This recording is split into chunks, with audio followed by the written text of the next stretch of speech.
And he does this series where he just pretends to be different people. It's like, and there's this packaging one, and the character's called Jason. And it's like, no, why would you do that, Jason? You've got it all wrong. So, anyway. But yeah, hey, thanks for coming on the show. We've got Blake Hutchison here from Flippa.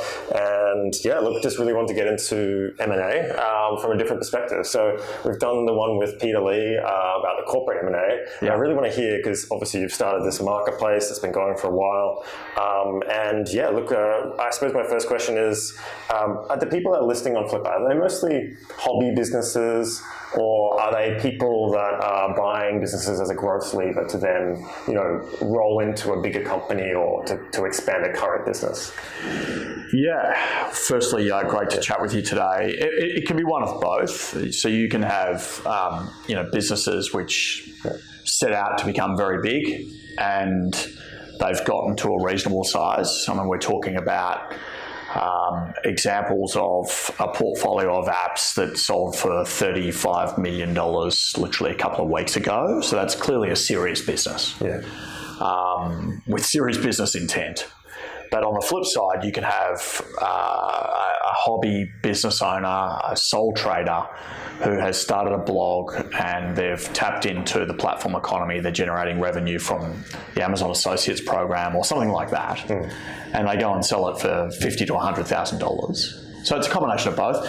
The people who buy, you've got three types of buyers. So you've got companies, and they're clearly doing exactly as you've just articulated, which is that it's growth for acquisition as a strategy.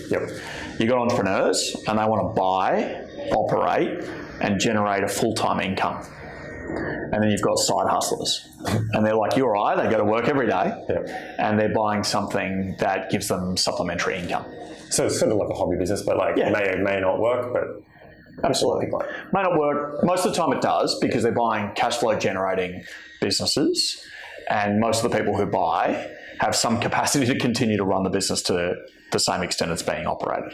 So do you think you get some people who they get a successful business model, then they sell it, and then they do it again, repeat, and keep listing and keep selling businesses? Yes. There's some teams that they're good at that beginning part, but not good at the scaling part. Yeah. They kind of lose interest. Absolutely. I mean, there's heaps of entrepreneurs like that, aiming to build unicorns, tell a big story, and then, whatever it is, a year, 2 years down the track, they just can't hack it, and they bring in a full-time operator or they close shops. It's not as common as you would think, but generally speaking, once someone's done it once, should they have had success, they'll go and do it again. So, there's a guy, his name's Jeff Weiner, he's out of Toronto. He's a customer of Flippa. He was meant to retire through just before COVID hit. Didn't, because travel was no longer a possibility. So he came out of retirement and bought his first digital asset. He's now bought 9, and he's up 200% on his invested dollar. 9 different businesses. He bought 9 different assets on Flippa, and he's up 200% on his invested dollar. So that's someone who's clearly figured it out, and why would they stop? And then you got to get other people who buy one inexpensively, scale it, 18 months to 2 years, and they make a monumental return because they're a good operator. So a classic case of that, a guy called John Chen, also happens to be an American customer of ours. He paid $7,500 for the asset originally, but he sold it for $550,000 2.5 years later. Nice. So the return on that's 750% or something. It's really material. And so now he then went and deployed some of that capital back on the platform, acquired another business, and that other business is now for sale. So he's a classic case of a flipper, but it's less common than you would think. It's interesting because you get those people that call themselves serial entrepreneurs, and you meet them, and there's very few people that can do it over and over and over again. But the ones that can, you're like, I want to know what the secret sauce is, right? Like, how do they do this? And I suppose that comes from what I wanted to get out of you is like, there's some people who are really good at creating value in the business, and they're looking at some metrics and they just figure this out. I mean, when you were listing, say, if I'm selling a business, like what things should I be kind of concentrating on to get before I put up my business for sale, for example? Like, and obviously you would do some filtering process when you onboard someone before they sell to weed out, maybe the less attractive ones. So can you run me through what you're looking for there? So a good business, I mean, let's just be really simple about it to begin with. So a really good business is something which is predictable, because when you buy something, You don't want to have to guess how it got to where it got to. You want to understand how it got to where it got to, and then, as they say, stabilise the patient. Right? You pay $100,000 for something, $1 million for something, $10 million for something. Yeah. You expect it to now continue to return just what it was returning to the prior owner. Sure. So that doesn't mean hockey stick like growth. They're not the types of businesses that are right for buyers in this space. And we're talking about buyers with budgets between, a couple of $1,000s to a couple of $1 million, typically. Yep. And those types of hockey stick like growth companies are less predictable than most. So a stable business is first thing. Declining businesses, not so good. Buyers tend to run for the hills. Then the next thing really comes down to, how do you win your customers, and is that something that the buyer can imagine continuing to do? And so what most buyers look for is something which is more passive. Now, there's no such thing as 100% passive. Sure. We just should debunk that. But more passive than most. And so the best assets for that will tend to be something which rely on another platform. And so we're talking about organic traffic generating businesses reliant on Google. We're talking about businesses which are really, really well performing in an Amazon context and reliant on Amazon. Sure. Whereas a business which is paying Facebook for a new customer every single month, they can be great businesses. Absolutely, they can. Yeah. We absolutely pay Facebook for our customers, but they're less good, they're less stable, and so they're less predictable, and therefore they're a bit more questionable. I love that. So that's one way to think about it. Industry, same old thing, right? So, for example, Roblox, the platform that is now a NASDAQ-listed gaming platform, which was founded by a couple of young kids, there's a bunch of businesses which are being built around that, be it blogs which talk about it, be it downloading of games and gaming accessories, be it anything. And so you can find a trend and you can buy into that trend on the periphery. And so a lot of buyers will look for that. So when you're thinking about building a business, you want to think about predictability, but you also want to think about longevity through the trends that it's attached to. So the thing that really interested me the most was what you mentioned about platforming and like making sure that your acquisition or customer acquisition engine is not just an advertising-based one. Yeah.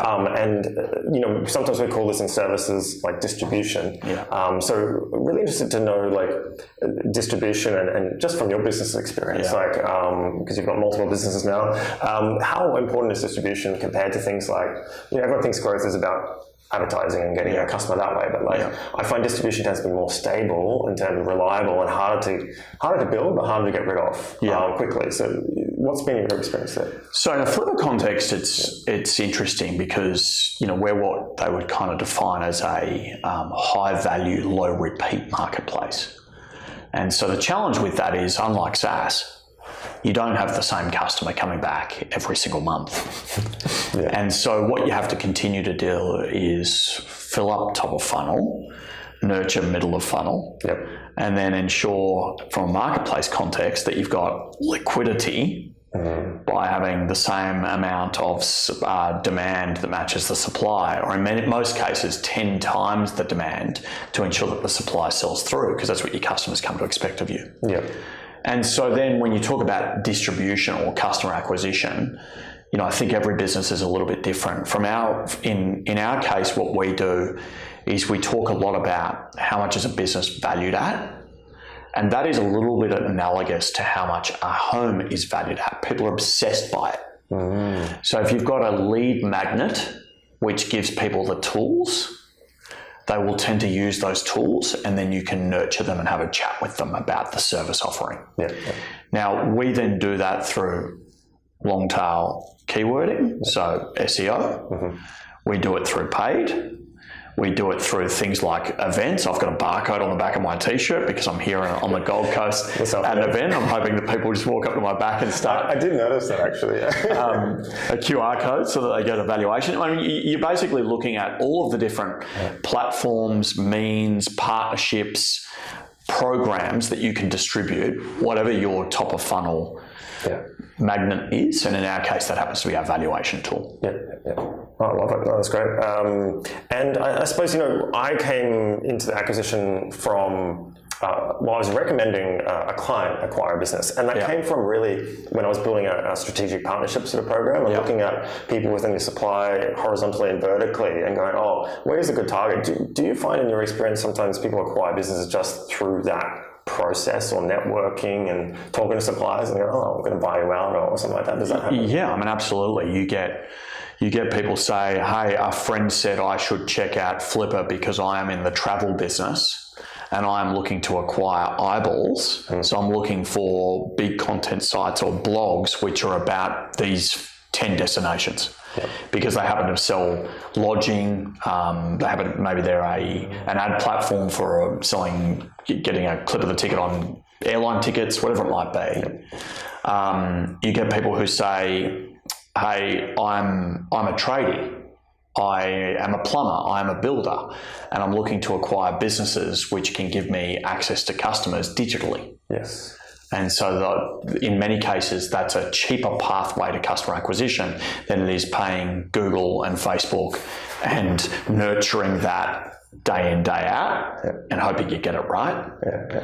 So, absolutely. People come through our networks, they come through other networks, but ultimately what they're looking to do is complement their growth strategy with faster access to customers.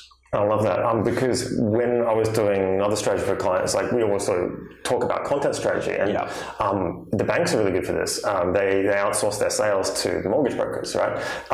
And one of the things is we replicated this content strategy where we went out and purchased someone else's blog that was industry specific, and it was an independent perspective blog. But then we owned that, but it wasn't explicit, and we then harvested that lead information and bring it back into the business. So that was one example of a growth lever through an acquisition. So do you get some buyers doing the same thing, going, oh, I'll buy that content player, I'll buy that e-com thing, and then you do, and sometimes it's just about them leveraging existing resource they have at their disposal, right? So classic case, and I won't refer to the actual asset, but it was a $5.2 million acquisition of essentially a blog, but the blog was about GDPR compliance.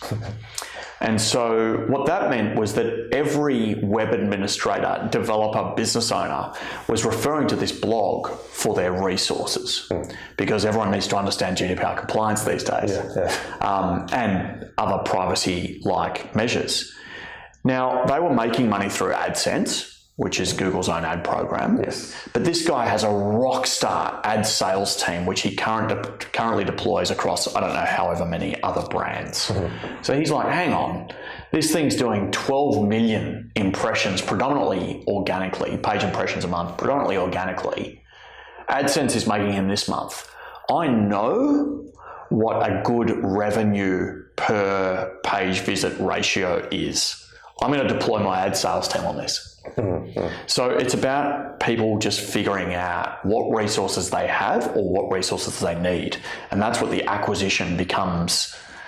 It's there to fill a gap. It's there to fill a purpose. I love it, and I think people don't think about acquisition as a growth driver. They think of marketing, promotions, and advertising, or like email newsletter. They think very technically about communications. And then I was like, sometimes it can be just easy to buy a business and acquire all the customers from a business. And if you do the numbers, is that sometimes cheaper than here's $10,000 a month to Google and have all that risk? Well, some people are just really good at doing things. So we sold an Instagram profile. It was an Instagram account. Wow. I can't remember the exact numbers. It had a couple of 100,000 followers on it. Okay, right.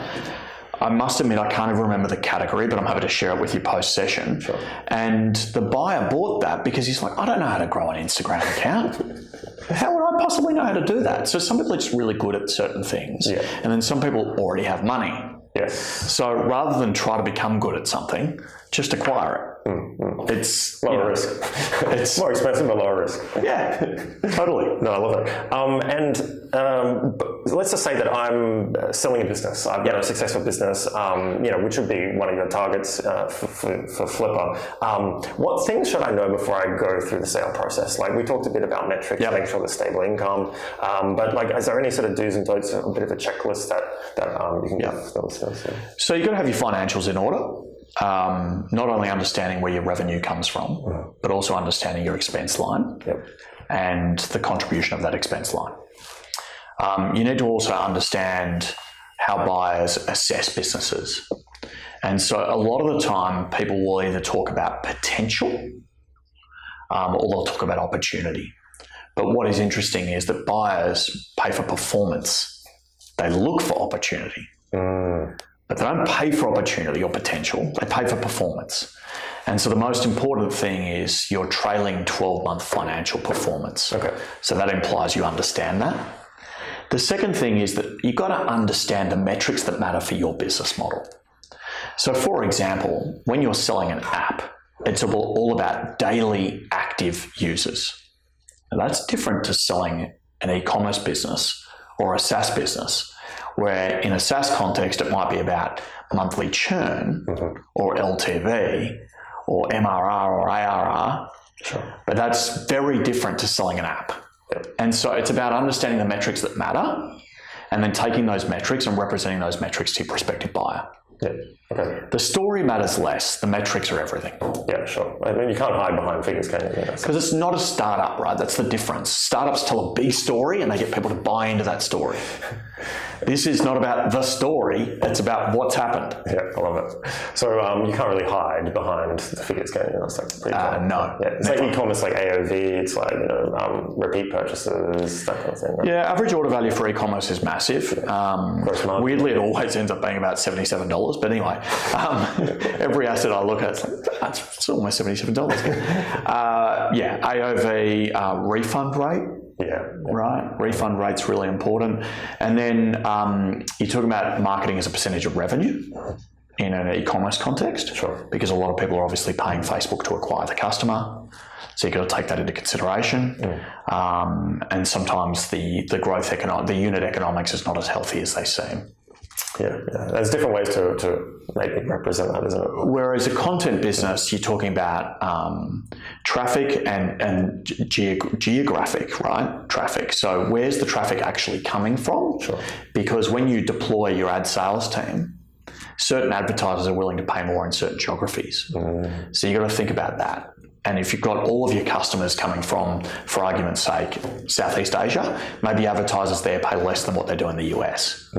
And so it's just about understanding the metrics that matter to buyers. Yeah, I love it. That's great. And I suppose, how does the acquisition process work?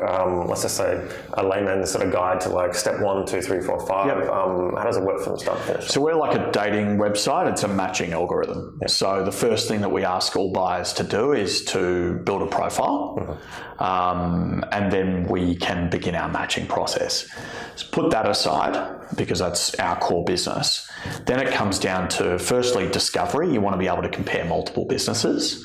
And you want to, in most cases, what we've found with buyers, we've watched them do this. They've got multiple tabs open and they're comparing 5 or 6 different assets, and then they close those tabs down for the assets they don't ever want to consider. It's a little bit analogous to buying a home. Yeah. So think about it in that context. Now, once they've narrowed down to 2 or 3, it's typically not just one, and often sellers forget this. You are in a competitive process.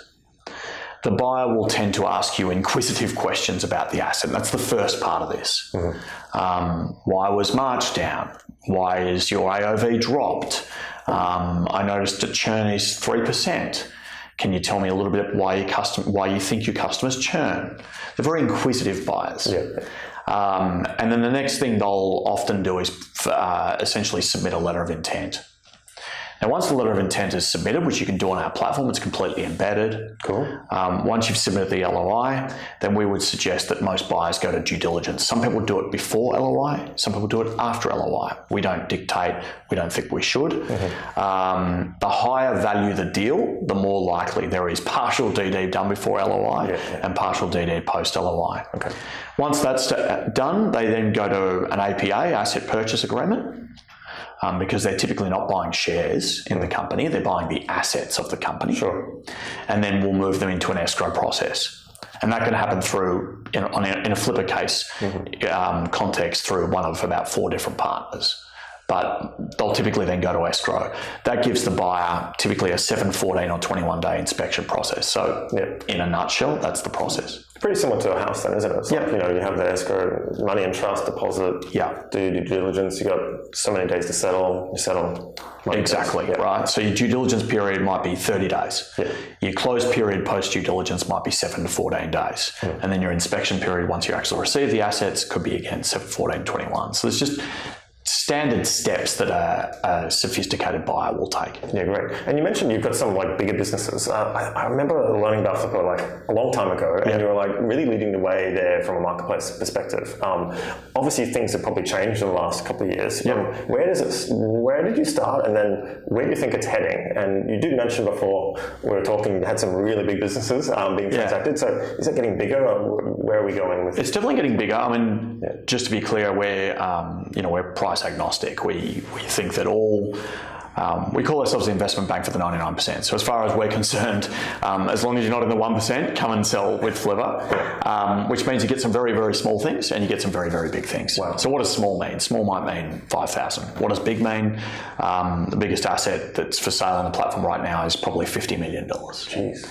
Now, what's interesting is because the nature of the buying community has changed, the nature of the selling community has changed. So on our platform, we have a combination of institutional buyers, companies, obviously the entrepreneurs and side hustlers we mentioned. Now, the average budget for a company, not an entrepreneur or side hustler, for a company is $3.9 million. So let's just say $4 million. Okay. So that will then, on average, give you a sense of the types of businesses that are now listing on the platform. Wow. As it relates to what is actually sold, if you take the top 100 deals for this calendar year, 22, obviously we're a couple of months into that, the average deal value is $537,000. Okay. Now that includes the side hustlers, the entrepreneurs and the companies. So it tends to push down a little bit with the averages, but that gives you some sense. Now that's an order of magnitude greater than where we started. 12, 13 years ago when Flippa started, people were trading source code for hundreds of dollars. Source code, like on the website? Or? Yeah. Oh, wow. Before templates and all that. Yeah, that's right. Okay. Wow. So, it's a substantially different marketplace now. Yeah. I mean, $4 million, that's a decent business. That's, they are decent businesses, but really, interestingly enough, I mean, I think they're really decent sized businesses, but traditional M&A doesn't go anywhere near that. No. I think that small and mid-market cap is like anything over $1 billion in the US, right? Like you're talking about. Exactly. That's when the bankers get involved, investment bankers. It's just a very different market. Yeah. And I suppose that's the question. It's like, why would you sell a business that's doing well? Like, are there reasons that they want to offload it that are maybe not to do with profit? Maybe it's just like, someone died or what are the normal circumstances?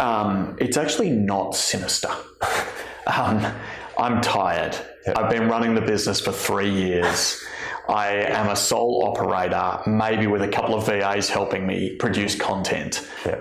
I just want to offload this blog for a couple of $100,000. And have a break, have a break. I'm retiring. I'm in my 70s, and you're going to pay me 5 times, depending on the business, 5 times revenue, 5 times profit. Each business is a little bit different. That is a really meaningful payday for someone who's about to retire. Good point. Sometimes you have business partner disputes. Right? Sometimes you have someone who just says, I actually have gotten everything out of this business and I don't know how to make it better than it currently is, but somebody else does. Yeah. So it's actually not sinister. There's probably 3 or 4 reasons and they're all very rational.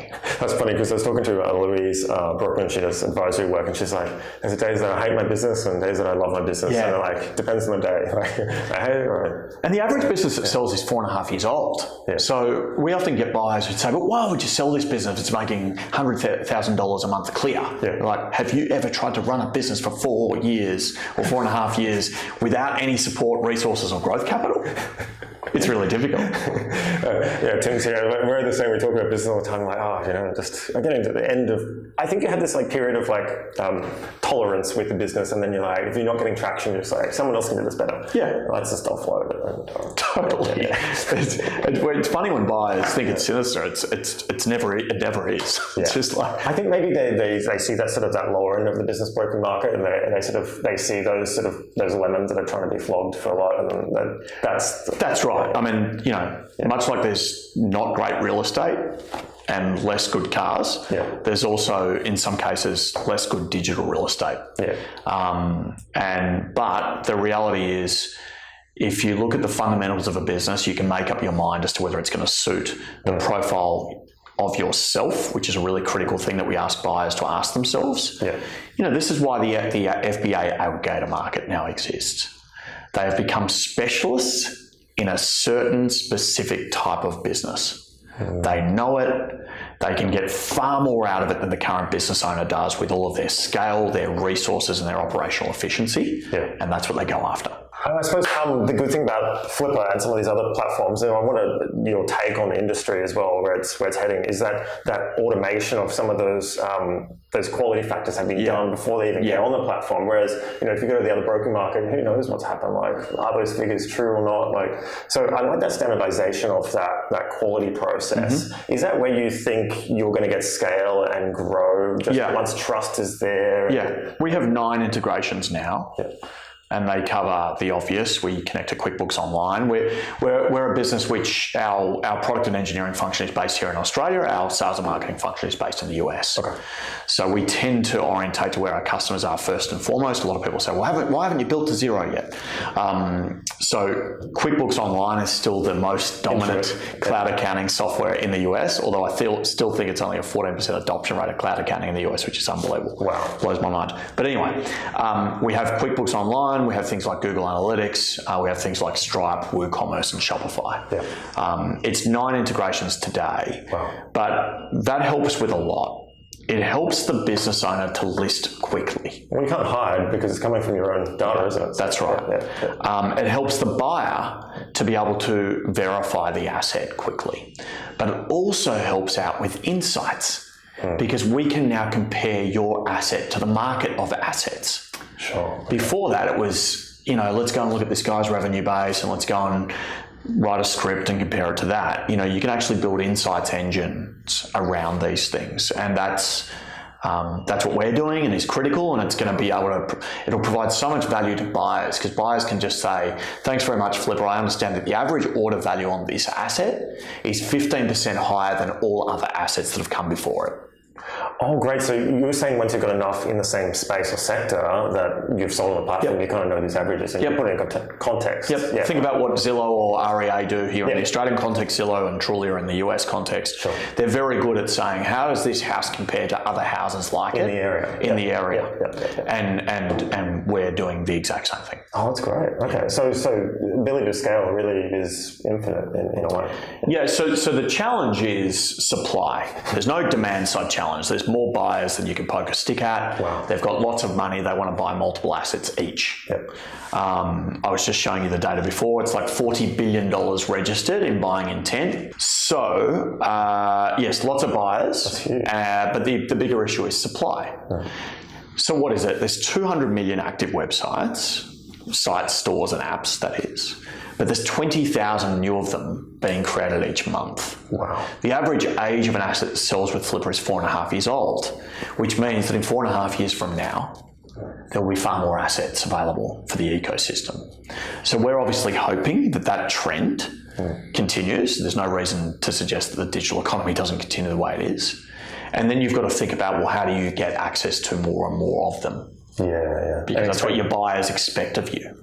And that brings a good point, because I was thinking of starting a newsletter. I haven't done that yet. I don't know why. I should have done it a long time ago. Take my own advice. But anyway, I was looking at Substack, and I've seen some other people starting their own monetized, Patreon, all these platforms where you can monetize your own influence or audience. And there's some people who have these newsletters that are 500,000 long or 1 million long, Yep. Pascal Bonnet is a guy I follow, just a tech guy. It's a really interesting newsletter.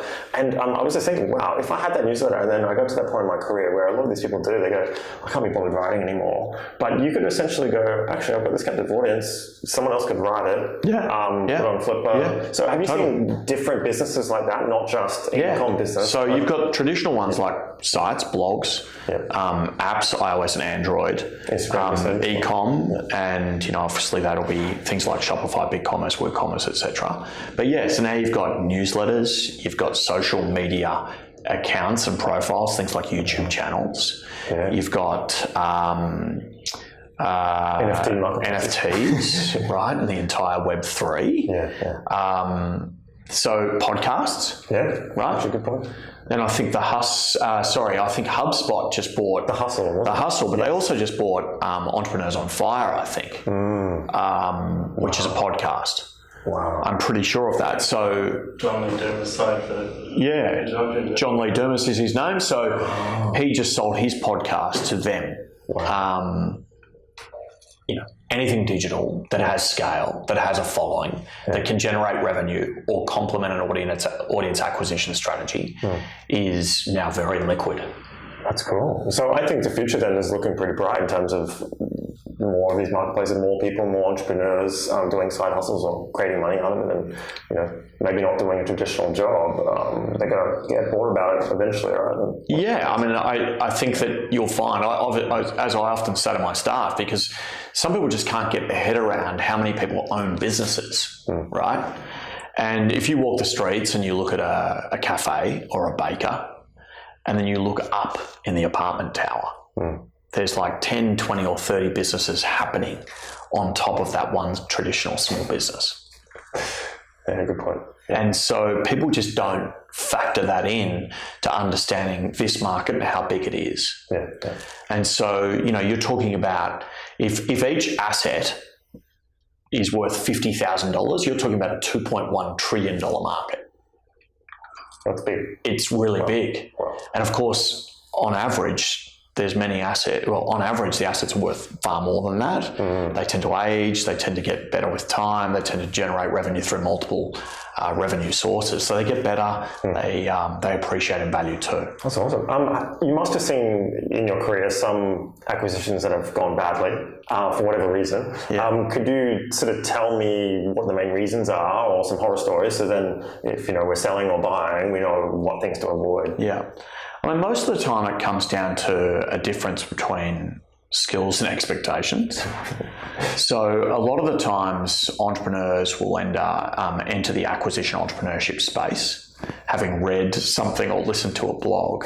And of course, it's a great idea. I wouldn't be here if I didn't think that, and our business wouldn't be as thriving as it is right now. But the point being is, if you've got someone who buys an e-commerce business because it's making $100,000 a year and they pay, call it 2.5 times multiple for that. So they pay $250,000 for that business. They then take it over and they then say, oh, gee, the Facebook cost base is pretty aggressive, isn't it? Let's cut back on that. All of a sudden the revenue drops off this thing. Or maybe they take over Facebook, but they say, I don't want to pay the agency that was running it before. So they try to do it themselves because, hey, Facebook ads is easy. And all of a sudden, things don't work as well as they had planned. So most of the time, a bad acquisition happens as a result of difference between skill set and necessity. Very rarely it's because you overpay for an asset, right? Very rarely. It tends to mean you tend to overpay when there's large numbers of buyers also interested in the same asset, so there's a reason for that. I mean, obviously in traditional M&A, they often go so poorly or horribly wrong. I think 60% of them or something. And most of the time it's because it's not their core business. Whereas in this world, they actually rarely go wrong because the person who's acquiring it is so desperate for it to succeed.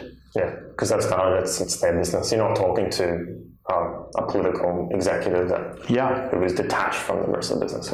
But it's also riskier, right? I mean, the numbers are far less. But when someone chooses to spend $25,000 on Flippa, that's a big move for them. it's the same risk ratio as the person who spent $250,000 on Flippa or $2.5 million on Flippa. But it's very different when a corporate goes and spends $250 million on an asset, or in some cases $2.5 billion on an asset. It's quite frankly not their core business. Very few of the exec team work on it, care about it, or have a bonus tied to it. And so it's highly likely that it's not going to go as well as they once thought. So some of those averages, because I mean, people in the M&A industry kind of know, it's like the secret thing that nobody really talks about. They know that there's a high failure rate, but it's funny, like that's why I'm a bit more bullish on these sort of marketplaces, because we know, like you said, the fundamentals of business are there. Otherwise, you've done the checks, you're pulling data. That's really good. The one thing I'll say is it's about return, right? So let's just do the numbers on this quickly. So if I buy, so an asset's doing $500 a month, so it's doing $6,000 a year, and I go and pay $15,000 for that asset, and it does the exact same thing the next year. That's a 40% annualized return on my investment. Yeah, good point. So it's actually doesn't have that higher risk profile compared to what people think. It's not an NFT. I'm all for NFTs, but it's not speculative. Yeah. The business makes money, and it will continue to make money so long as it's operated the same way. When people are thinking about investments, like everyone thinks property, property, and like some of these businesses, you can make a lot of money, like margin-wise, from an investment. So, it's interesting looking at different asset classes. I suppose business is just one of them. But okay, so and obviously there's other platforms out there, and the other one that I know in this area is called MicroAcquire, because Andrew's quite prolific. He's always on Twitter. He's got a big following and everything. So excuse my ignorance, but those are probably the only two I know, Flippa and that. I haven't looked in more broadly. But how are you different to them if I was a seller and wanted to compare the two, for example? Yeah, so I mean, I think that in most cases we're price agnostic. Well, not most cases, all cases we're price agnostic. So it tends to be good for smaller and bigger. We're operating across all asset types and asset classes versus just, started with SaaS, now has clearly broadened to e-commerce in the case of the company you referred to before. Probably the other big thing is that it's free for buyers. Flippa is free for buyers. Okay. So that's a really important differentiation. You get free deal flow. You can create your profile, get access to what you want, free escrow, everything's free for buyers. And then probably the other thing is just more deal flow. Okay. We have the world's largest set of deals. We have the world's largest set of buyers. And I saw your registration figures the other day, one just before, that's formidable. So buyers and sellers, selling intent and buyers is about 30,000 a month. Wow. Of which buyers make up about half of that. And then there's around, depends on the month, but around 4,000 to 10,000 buyers each month who go on and show demonstrated intent. Wow. And we sell thousands of transactions a month, thousands of assets a month. So it's probably just a function of scale. That's great. I mean, congrats. It's a crazy growing business then, if that seems. And then where do you think it's going in the future? Like, will the sectors change, or will the platform evolve somewhere? I mean, you're probably savvy and you can see the headwinds coming. Like, where's it going? Yeah, I mean, certainly average transaction values will continue to increase, which is great for our business, but also great for sellers. I think you'll find that more buyers are becoming, or more prospective buyers are becoming attuned to this industry. So more buyers come in, therefore there's more money. Yep. I think different asset types, as we have alluded to before, newsletters, social accounts, all these types of things will tend to expand. I think that services, right? So it's one thing to say to a buyer, you can find an asset on our platform. It's another thing to say to a buyer, it is literally the investment bank for the 99%. We have a deal management tool for you. We have an embedded data room. We have legal services intertwined and inextricably connected. Yeah. And so, we do this right now. The next thing that's coming for us, so last week is really exciting. So we launched letters of intent, embedded letters of intent. We launched multi-user permissions. So basically, you're going to invite your banker, your accountant, your business partner, all into a negotiation live. Oh, great. And they see different things. Yeah, okay. We also launched multi-currency. So now if you are based in Hong Kong and you want to list in HKD and price in HKD, you can. Wow. It used to be that as an Australian seller, you had to price your asset, not only list your asset, pull your finances out and convert them and translate them to USD and then price in USD. You can now do that in Aussie dollars. You can do that in 14 different currencies effective last week. Wow. And the other thing we've now got is basically funds verified buyers. So people who basically open their wallet and show us what's in it. Wow. Through Plaid, we are giving them incremental value on the platform. So free due diligence and things like that that would typically be paid for services. So where I think the market goes as a whole is services. Yeah. Where I think Flippa goes is embedded services. Great. It sounds really exciting. Just quick fire questions before we go. I'll ask the same ones to everyone. But yeah, that was really interesting, I think. And look, I'm going to have a closer look at Flippa again. Favorite book that you're reading right now? Doesn't have to be on this topic, or one that you've read recently that's really impacted you? Yeah, I must admit I haven't read one for a while, but I love Black Box Thinking, which is all about the art of sort of understanding data and then interpreting that data so that you can make informed decisions about which way your business should go, and the tricks around that. So that's Black Box Thinking. Must admit, can't remember who the author is. Favourite podcast, 20 Minute VC, absolutely love that. By Harry Stebbing. Yeah, Stebbing, the guy in the UK, right? Yeah. So just listens to the episode for Insight Venture Partners, which just raised a $20 billion fund. So enormous. Yeah. Or is it a $2 billion fund? We should get that right. But anyway, it was very large. So that was an awesome episode. Love that stuff. And what about a website resource that's sort of like really interesting, or you'll go to, or a little bit of a secret sauce thing? Or? Yeah, lots. I mean, I read The Hustle because I think it's fun content. I read Simply Wall Street here in Australia. I read... I must admit, there's probably 10 or 20 that I flick through each day. I start my morning at about 5:30 or 6 a.m. and I just click through and pick up any grabs that I need for the day, little tidbits. So I must admit, I probably don't have a favourite newsletter. No, that's fine. And is there a meme or a funny comic strip or something about this industry or your industry or whatever? Like, everyone have a favourite meme account. So I've got a couple, but any that sort of are funny or give you a chuckle? I wouldn't say it's that funny necessarily, but there's a guy called Mike Figure who's actually an advisor to startups looking to sell. And he's often got really, really funny posts about a seller's view of their business compared to a buyer's view of the business. Nice. And 24 hours ago, it was literally an old VW Bug Beetle car, which was beaten up, probably hundreds of thousands of Ks on it. And the seller's perception of that was that it was just a really appealing asset to buy. So, I like that type of stuff. It speaks to the difference between how someone perceives what they own versus how someone else perceives what somebody else owns.